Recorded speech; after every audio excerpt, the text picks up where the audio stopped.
work or it's not. I am at the 38 plex.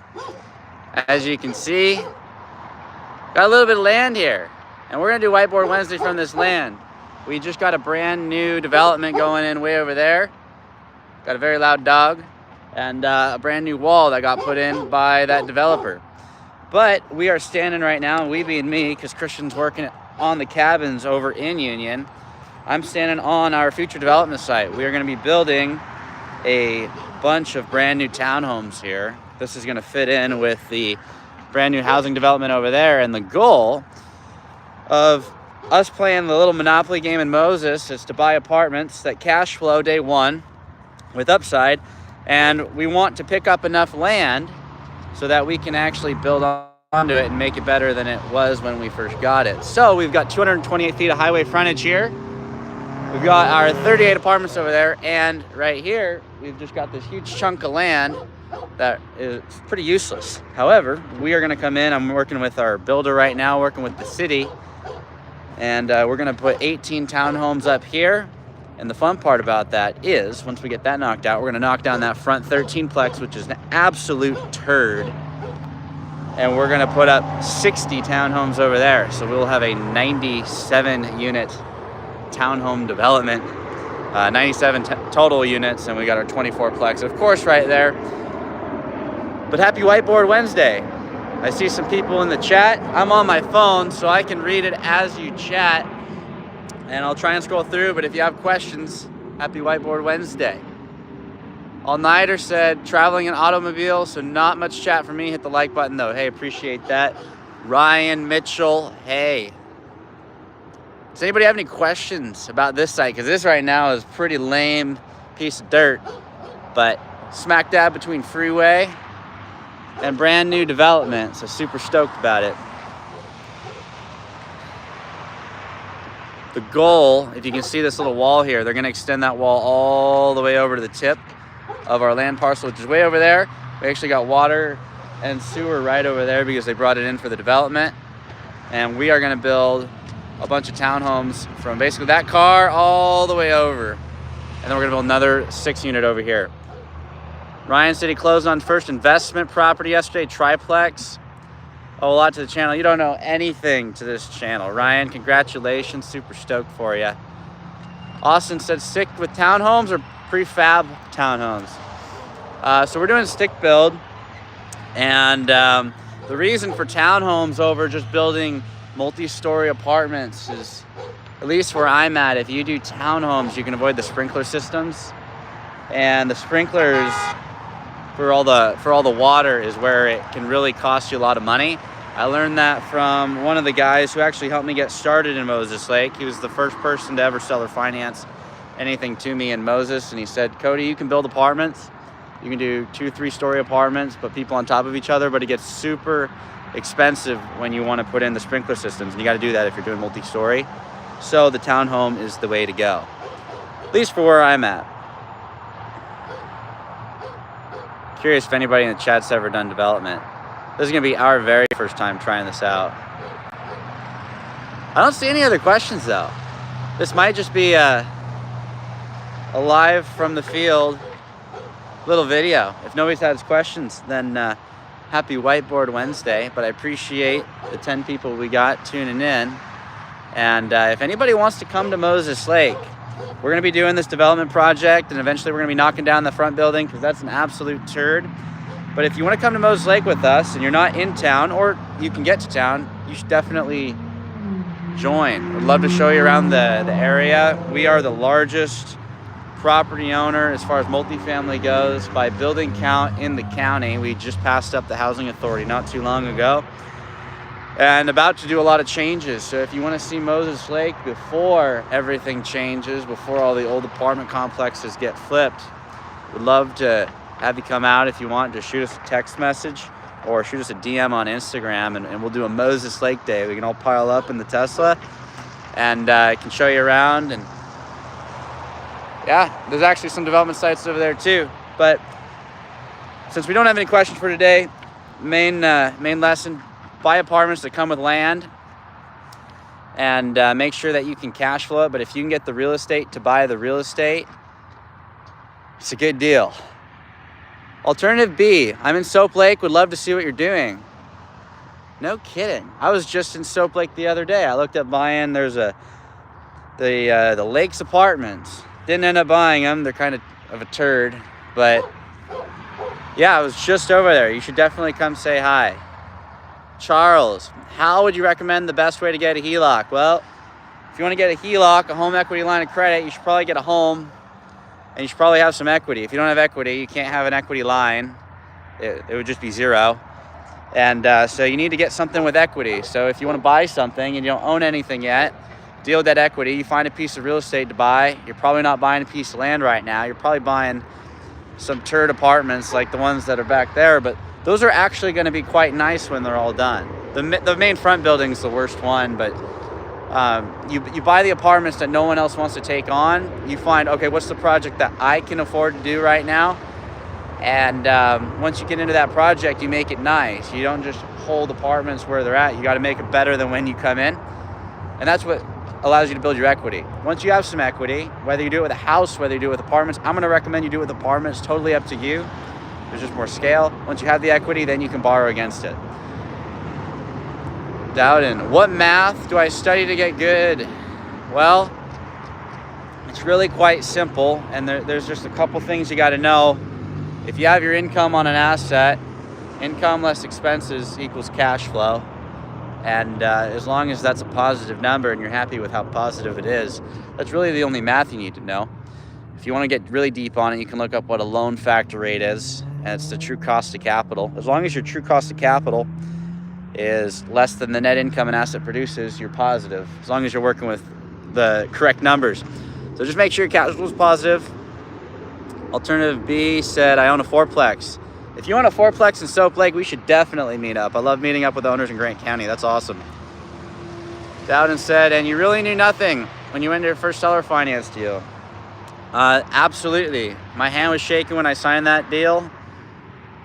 No family had ever done it before. Still, I don't have a family that understands what I'm doing. I try to get them to understand, but they don't. So it was a journey. And when you don't know a whole lot, you can be naive and you can make mistakes, and you will make mistakes. I made a lot of them. But you buy one building, and what I did to try and boost my confidence is I met with property owners that had done the things I wanted to accomplish. The first person I ever bought from in Moses Lake, he's a developer. He said, you get your 40 apartments or whatever it is for you that cash flows, and then you go into development, because developers are the richest people on planet Earth until they're not, and they're not when they can't afford to hold their projects. So his thing was buy your 40 apartments and then go develop, because you'll have the cash flow. For me, it was 110 apartments, and now I'm starting to develop, but that's where the equity gains are going to start coming into play. And that's where I go from small multifamily guy with 110 units in a resort to tens of millions of dollars of real estate and equity, not just tens of millions of dollars of real estate. Super important to build your base, though, so you don't lose it. It's one thing to buy it, another thing to never lose it. Charles said, I have the equity in my current home. Oh, just call up a lender. So if you're in Washington, I use Heat and Ren. And by I mean Christian, because I don't have a house. But I refer to Heat and Ren. He's in Washington, and he can place loans up to $100,000 for HELOCs with no docs. So if you're not super bankable right now and you have equity, go up to $100,000, and you don't have to do any documentation to work with him. Christian got his money in less than 3 weeks. When you cold call for an owner, how do you script it such that it doesn't sound like a robot? Well, you be a human. If you overscript it, people will know. A perfect script, it doesn't sound like a script. So when I call people, I let them know where I'm coming from and what my goal is. My goal is to book a coffee meeting. If I didn't book a coffee meeting a long time ago, I wouldn't own any of this. There's 0% chance. I wouldn't own any of the apartments in Moses Lake. I'd have my 12-plex in Quincy, and I wouldn't really know a thing about anything in the real estate space. You can get lucky buying real estate, but if you want to be really good at this, you got to go meet with the players. And so when I call people up, especially in the beginning, I didn't know what I was doing. I called them up, let them know what I was working on, what I wanted to do, where I was coming from, and that I just wanted to learn how they got to where they're at over coffee. You're going to get a lot of no's, especially if you don't know how to talk on the phone, you get super nervous, and that's fine. Because the people that take your meeting, they're not really gonna care. They get sales calls all the time from brokers. I've got brokers that help me find deals, and they call all the time. My script's gonna be different than theirs, but I just let them know where I'm coming from, where I'm going, and that I really appreciate time to meet with them. Just be genuine, be yourself. Wow, I missed a lot of these chats. All right, Ryan, would love to come out and see what you're doing in Moses Lake. We'll DM you after. All right, send me a DM. Dividend Dave has entered the chat. Now we can actually start. It's a little bit dusty out here.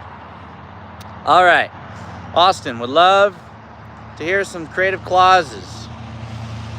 All right, so something I'm doing right now, the owner, and I'm doing a refinance on my very first 12-plex, actually with the same guy I'm telling you about that's helping me develop here. And this guy, I'm doing my refi. I owe him about $550,000. I got to write him a check. What we're talking about, he's going to help me build here, and we're going to substitute collateral. So we're going to move his note to this parcel where I'm at, and he's going to look at letting me use the $500,000 to put up townhomes, and he's going to help me build it. So there's a lot of creative clauses. You can do substitution of collateral, but look, if you're building your business off of clauses, go be Santa. I don't think you're going to build a massive portfolio off of just all the creative clauses. If you can just figure out how to buy a bunch of real estate and how to never lose it, you're going to be better off than everyone that gets stuck in the weeds just trying to be the most creative person. Try and keep it as simple as possible. There are ways to get creative, how to play with money forever. Even when you refinance, you hold on to the notes. But look, if you can just figure out how to buy stuff like this, doesn't have to be perfect day one. Figure out how to buy it, how to cash flow it, how to upgrade it, you'll be a lot better off. All right. When you guys contact other owners in the area, what other sites do you use to find their phone number? So I use Google.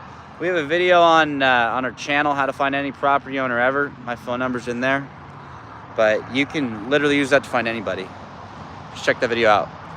Did you ever do wraparound mortgages? No. Haven't had to. Woo. It's dusty. Haven't had to. You can definitely do a wraparound mortgage. I've got some buddies that do wraps, and that's fine, but I haven't needed to. And if you want to play that game, you can definitely buy some real estate, but haven't bought 21 million in real estate to this day. I've still never needed it. So totally up to you how you want to build your business, but I haven't needed it.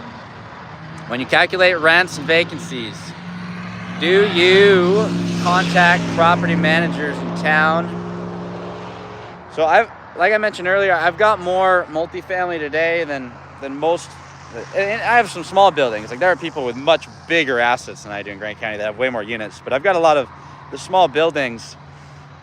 And so I have a good idea what rents go for. But I just ask the other owners. When you're calling up these owners, you build relationships. They'll usually just tell you if you develop a relationship with them. They always ask me. I'm the one that leads market rents in Moses as far as the small stuff goes. So we were the first person to break $3 a foot in Moses Lake. And then we eased off of it. We just did it to say that we could. But I just ask the players. All the players in the space are the people you want to chat with anyway. Rob, what was the development steps, plans with the city approval? Or did you talk to the city first? Well, the city of Moses Lake is a little difficult to work with. And everybody here knows that. That is what it is. I mean, small cities can be very difficult or they can be super easy. Grant County hasn't really been easy from what I've heard from people. So we're working through that right now, but we're working through an engineer. They're going to help us out. And as you can see, this project is far from done. It's just a scrap field. But as we progress through this, you guys will be the first ones to see it, what's going on. Rob, what kind of borrowing on your assets are you doing? So the debt products I have are traditionally seller financed. I guess traditionally and seller finance don't typically go together, but I think they should. This building is with a credit union. It was originally seller financed, and we refinanced this after we owned it for a year. It's crazy to think that we've had this going for a year, but Yeah, so we have a credit union that's financing this currently, and everything else is seller finance and or private and hard money. All-nighter hider. Just parked, walking into credit union for those interested in my play-by-play. Great ear candy. Oh, okay. If you do out-of-state investing, do you have to visit the building or can you get inspectors? I would visit. Personal preference. I want to see. I bought stuff without any money. If you want to play that game and it's not truly zero down, if you have to bring in other people's money, you should probably know what you're raising money for. It would be unwise to say, hey, I need $500,000. I've got a project, I've got a vision, and not even be able to see that vision all the way through because you just never saw the property. It's one thing for me to say, hey, I got 228 feet of highway frontage. We're going to do a $20 million development. It's going to cost $12.5 million, and we got $10 million of upside. That's exciting. However, if I never came here, I never saw it, like I had to see this vision before it had ever happened. I knew that all those houses were going in before a lot of other people did because I talked with the city about it. We figured that out as we were closing this deal. If I never came and saw the site, I wouldn't really know that. I wouldn't know because I didn't check it out. You got to go see your stuff. Some people do the sight unseen game. Look, you can build your business model off of that, but that is not the smartest way to play the game. If you want to really make it happen, you need to be present, proactive, and do all you can to get a full understanding of what you're getting into, because what it looks like and what it actually is not going to be the same thing. You really have to be there to internalize it. So we will wrap up on that. Unless anybody has any other questions they want to drop last minute here, then I will end up, because we will end short for today's Whiteboard Wednesday. Oh, there we go. All right, got some questions. How did Caleb and Chuck get their properties in Texas? They called every broker in Texas until the brokers knew who they were. Then they flew out to check out the properties. They were some of the first mentees I ever had. Christian and I took them on, and they got discouraged about halfway through taking these calls because our mentorship calls used to suck. We didn't know what we were doing. Done's better than perfect, but we were far from perfect. Come a long ways. We used to meet every other week, but we just kept telling them, hey, just keep doing what you're doing, call the brokers, build your relationships, and you'll make it happen. And they did. So they called every broker until every broker knew who they were. And they got an on-market deal, they bought an off-market deal, and 28 units later, they're working on a huge deal right now. So, and we'll talk about that if they get it under contract, because that would be big. They'd be bigger than us at that point. Got some loud dogs here. Vicious. All right, Ryan. When looking at an owner and you find that it's tied back to a law firm, are you calling that person or do you keep digging? Well, I would just call the attorney. Attorney could be the owner. I've seen that happen many times. But if you got a phone number, I just call it.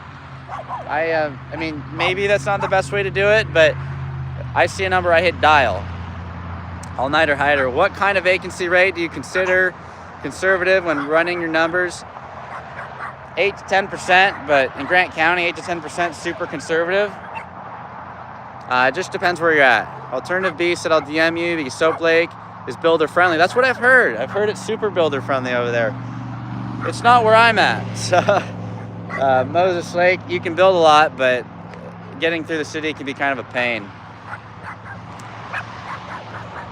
Is Caleb and Chuck under contract in El Paso? I don't think they're under contract in El Paso.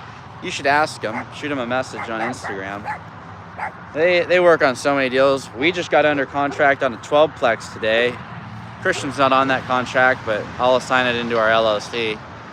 But we just did a 12-plex deal off-market, seller financed in Ephrata.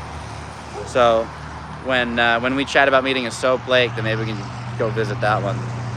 Do you plan to invest and develop in Seattle? I own a 7-plex with land in Tequila, so that's just outside of Seattle. And man, these dogs are obnoxious. Little dogs are louder than they should be. Yeah, so I've got a half acre in Tequila, and that's going to be a redevelopment site where we could build vertical, but we're not there yet, so I don't worry about it. I've got a rule that if we're not there, we don't worry about things, and that's just how it is. Let's see. How many of your mentees started from zero to a deal? So we had Vicious Woof. All right. So we had Evan, Ethan, Caleb, Chuck, and I'm getting like ganged by these dogs. Evan, Ethan, Caleb, Chuck. My buddy Alex bought a couple duplexes, and I know there's more. We had Vlad. Vlad bought a 14-plex seller finance, zero money out of pocket. I'm not up in my car. This is ridiculous. Wow. Vicious. I guess watch out for those Moses Lake dogs.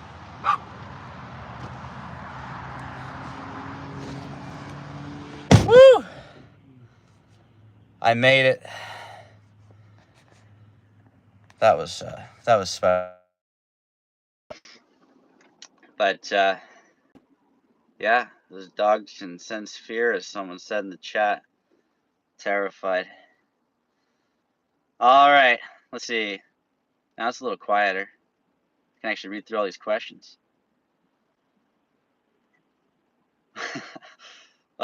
When you look for players out of your market instead of coffee, can you do Zoom meetings? Absolutely.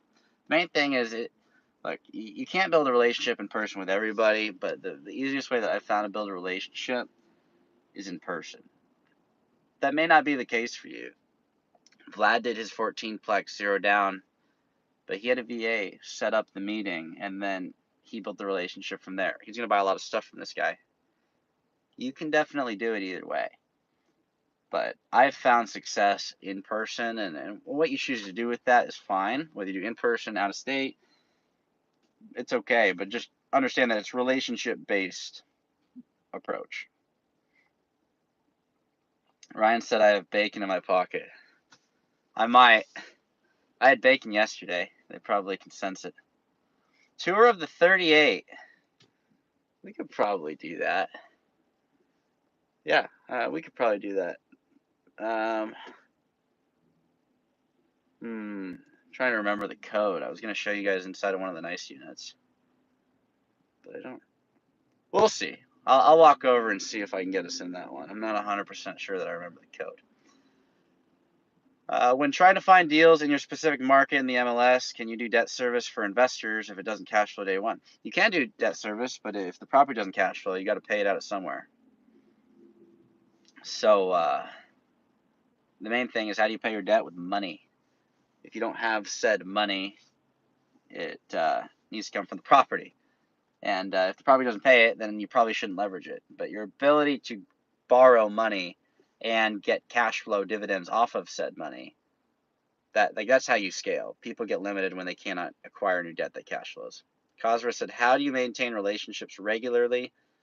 I call and visit with owners. I just drove around the city with one of the first people, whoever helped me get started here. Called him up, met with him, and I got in his truck and we drove around again and looked at properties. But if you do that every month or every other month, just keep in touch, be genuine. Ryan said, could you explain what it means when a property has an assumable loan? Yeah, so some loans are assumable, some are not. Almost all loans used to be assumable. But that's where you got a loan in place. Maybe it's a 10-year balloon, 30-year AM, and they're 4 years into it. You got a 3% interest rate locked in on a commercial deal. That's better than you're going to get today. Today, you're probably going to be at 6 to 7. So if it's assumable, if you qualify for that loan product, they could, in theory, assign that loan from the current owner to you, and you could buy the property. You'd have to come up with money for the difference or figure out some new debt for the difference. Do you reply on Instagram, Facebook, or any social media? If you do, can I send you a text? Yeah, just send me a text, 253-389-3005. I used to be shy about giving out my phone number, but it's all on the internet anyway, and we already put a video how to find everybody's phone number, so It's not public. Just don't abuse that. And if you do, then I'll go get a new phone. Do not taunt Cujo. Nice, Rob. Would you ever sell or finance a car? First question, why? Just because you can doesn't mean you should. Same with buying real estate. I would not sell or finance a car. I see no reason to. If I want to go get a car, I mean, car loans are stated income to a certain level. So, like I stated my income to buy this Tesla. It didn't ask for expenses. It just asked for income. So I put in 6 figures a month in income because top line, when I bought the car a year ago, I had 100,000 plus a month in stated income. But now it's significantly more than that. I've also got a lot of passive expenses, but it's not hard to qualify for a car loan. The main thing, though, is just because you can get the debt, this is the difficult part. You have to do a lot of due diligence in creative finance because you don't have a banker or someone looking over your shoulder to make sure that you can actually cash flow the deal. With the car loan, stated income loans, if you lie and you can't actually afford it, well, it's one thing to buy it, another thing to never lose it, just like the real estate. So don't cheat to buy a car, but as long as your credit isn't completely out of whack, then you should be able to buy a car. Dowden, do you remember the site name that shows population growth? Worldpopulationgrowth.com, I believe, is the site. Edmund, they wanted gross or net income? They asked for gross income, which I thought was ridiculous. They didn't care about my net. And so net income was not important to BCU when I got my car loan. And yes, I do have a car loan on this, and I borrowed at like 3.25%. It would be ridiculous for me not to. When you do deals, is there no tenant in the building in the beginning? Typically there's tenants, and not all of them pay. So that can be fun. You got to make sure you do due diligence, check bank statements, and check who's paying, who's not paying. How have you been building your credit? Well, I got my car loan, but before the car loan, I had a little credit card, $500 secured with BCU. Then I opened a $1,000 line of credit with somewhere else. It was just a little credit card. I never actually activated it, so it was just my little $500 deal. How do you refinance a seller finance property? Same way that you'd refinance any debt, with a new lender or with the same lender. So you can do a seller refinance, or you can go get new bank debt or new private debt, hard money, but you go through a title company or an attorney, depending on what state you're in. And then that new lender will knock out the old lien, they'll pay them off, and they'll be the new lien on title. How do you guys screen your tenants? Through your property management? Yes, so there was 2 questions there. Through PM, and I don't do any of that anymore. I actually have people on payroll that help me out with that, but the main thing is we want to make sure that they don't have any prior evictions. We want to see three times rent, that they can make the deposit, and I want to see a stable job. There are people that have bad credit, that have been through a bad rap, but I'm not going to necessarily just hold that against them because I understand things happen. Lumberjack, they know if they did net, they would sell many fewer cars. Facts. If they can sling you into debt, they will. They mean the car sellers, salespeople. We'd love to see more videos on the property management end and you're operating your portfolio. We can do that. Maybe we'll have a sub-channel for the development side. We'll show you as we do more